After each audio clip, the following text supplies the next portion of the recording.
Tokyo RPG Factory was founded with a specific task by Square Enix to create new games with that classic old-school RPG feel, with of course a much smaller budget than Square Enix's usual games. With Tokyo RPG Factory's first installment releasing in early 2016, it's only been a little over 3 years since then and we're already receiving their third game. So if you take out the somewhat lukewarm reception for their first two games, it seems like they're living up to the task at pumping out games fairly quickly. Their first game, I Am Setsuna, had a generally positive reception with a 75 average on Metacritic, and the game ended up coming to Switch a while after its initial launch with some bonus content. Lost Sphere, however, the studio's next game, had more of a lukewarm reception, sitting at a 68 on Metacritic, mostly due to the game being a bit repetitive after hours of play. Now, all cards on the table, I hadn't played those two previous games. I always thought they looked interesting,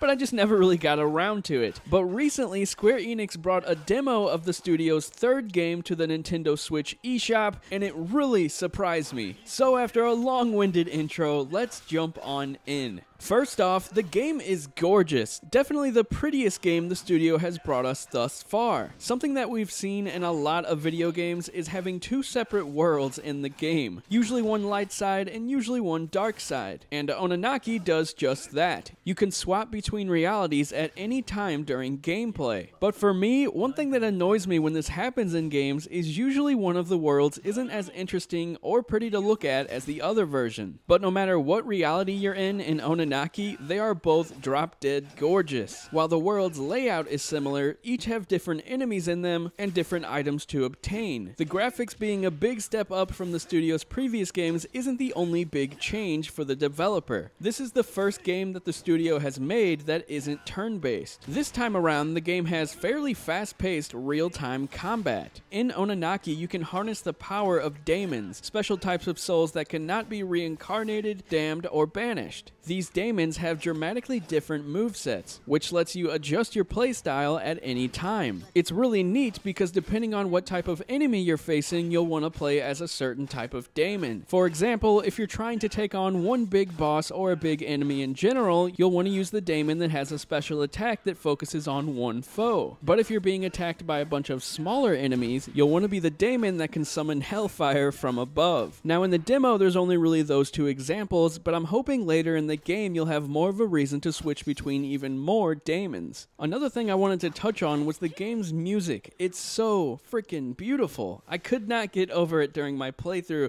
and I was literally just standing in my game listening to the music and not even focusing on anything else. It's that good. I have a feeling that Oninaki is going to be something really special, and I cannot wait to play the full game. If you're not much of a Switch player, it's also coming to PlayStation 4 and PC on August 22nd. It is right around the corner, and you can expect a full review of the game sometime around launch. But be sure to let me know what you think. Have you played the Oninaki demo yet? Because I really think this game might end up being something special, and from what it seems, a step up from the studio's two previous games. Thanks a lot for watching, guys. Be sure to hit that subscribe button if you're interested, and maybe even that notification bell if you're feeling generous. I'll talk to you guys later.